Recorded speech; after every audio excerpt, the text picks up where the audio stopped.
Alam mo na ba ang kwento ng isang lugar na may maraming ginto? Kung hindi mo pa alam, panoorin mo ang video na ito. Sa loob ng mahabang panahon, hinanap ng mga mananaliksik at historiador ang mahiwagang lupain ng Ophir na binanggit sa Biblia. Ayon sa mga kasulatan, ang Ophir ay isang lugar na sagana sa ginto, pilak, ivory, at mahahalagang bato. Ngunit sa paglipas ng panahon, may mga teoryang nagsasabing ang Ophir ay hindi nasa Middle East, kundi sa silangan partikular sa Pilipinas. Ang Pilipinas ay kilala sa likas na yaman, lalo na sa mga mina ng ginto na matatagpuan sa mga bundok ng Luzon at Mindanao. Ayon sa mga sinaunang dokumento, may mga barkong galing Ophir na nagdadala ng ginto kay Haring Solomon ng Israel. Sa paniniwala ng ilang eksperto, ang mga barkong ito ay maaaring tumawid ng Indian Ocean patungong Timog Silangang Asya. Sa mga record ng Espanyol, nakita nila ang mga katutubo sa Pilipinas na may malalaking imbakan ng ginto kahit pa walang modernong pagmimina. May mga sinaunang salaysay na nagsasabing ginagawang alahas ng mga katutubo ang purong ginto, at ginagamit ito sa araw-araw. Ayon sa mga banyagang tala, ang mga produkto sa Pilipinas ay kapareho ng nabanggit na kayamanan ng Ophir. Ang salitang Ophir raw ay maaaring nagmula sa salitang Ophirim, na hawig sa sinaunang pangalan ng ilang bahagi ng Pilipinas. Isa sa mga kilalang iskolar, si Dr. Jose Rizal, ay naniwala ring ang Pilipinas ay may sinaunang sibilisasyong hindi pa lubusang natutuklasan. Ipinapakita ng baybayin, ang sinaunang sulat ng mga Pilipino, na may malalim na kultura ang bansa bago pa dumating ang mga dayuhan. May mga European explorer na nagsabing ang Pilipinas ay higit pa sa isang kolonya, ito raw ay dating sentro ng kalakalan at ginto. Sa kanilang mga tala, sinabing ang mga Pilipino ay may likas na kaalaman sa dagat, kalakalan, at teknolohiya. Ang Golden Terra, na natagpuan sa Agusan del Sur ay patunay na may mayamang relihiyoso at gintong kultura ang mga sinaunang Pilipino. Maraming naniniwala na kung si Solomon ay nakatanggap ng napakaraming ginto mula sa Ophir, ito ay maaaring galing mismo sa Pilipinas. Ang mga lugar gaya ng Butuan, Surigao, at Benguet ay may kasaysayang puno ng gintong pagmimina kahit bago dumating ang Espanyol.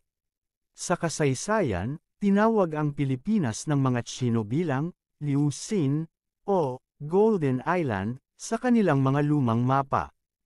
Ang mga alamat ng mga ninuno ay laging may kaugnayan sa ginto at kayamanang ibinigay ng mga diwata o anito.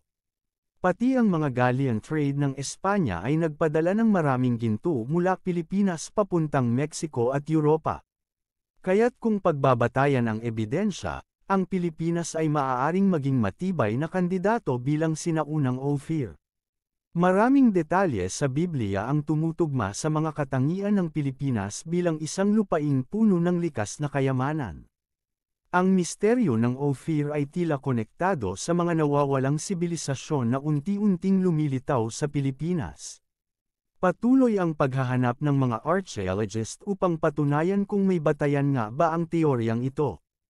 Kung totoo man ito, maaaring mabago ang pananaw natin sa kasaysayan ng mundo at ng Pilipinas.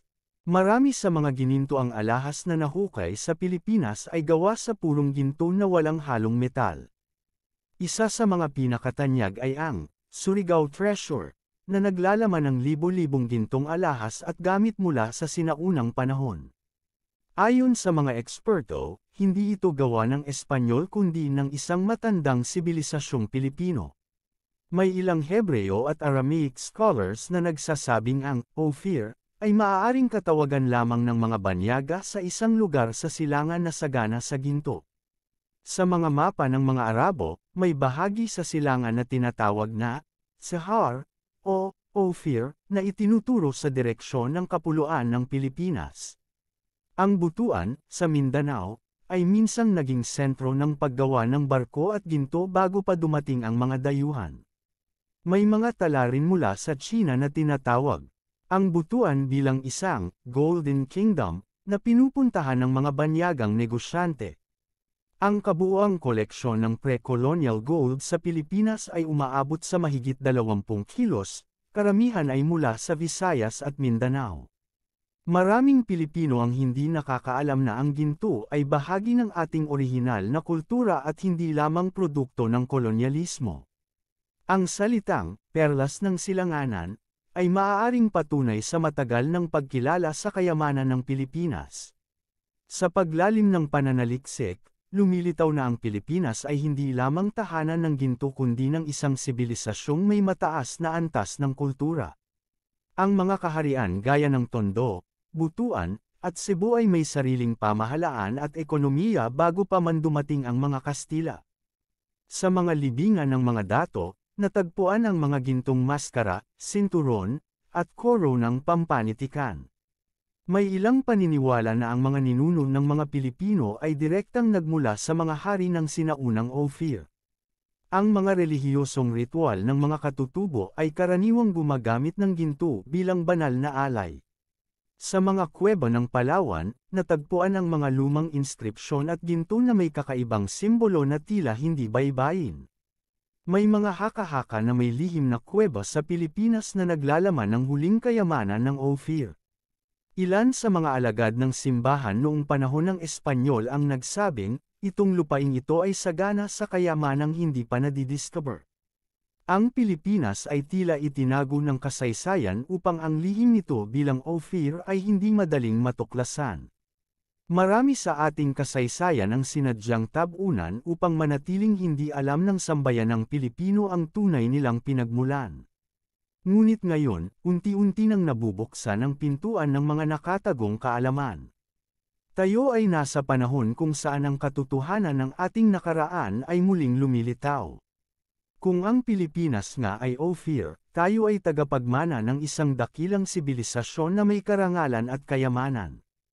Ang tunay na kayamanan ay hindi lamang nasusukat sa ginto kundi sa kaalaman at karunungang dala ng ating mga ninuno.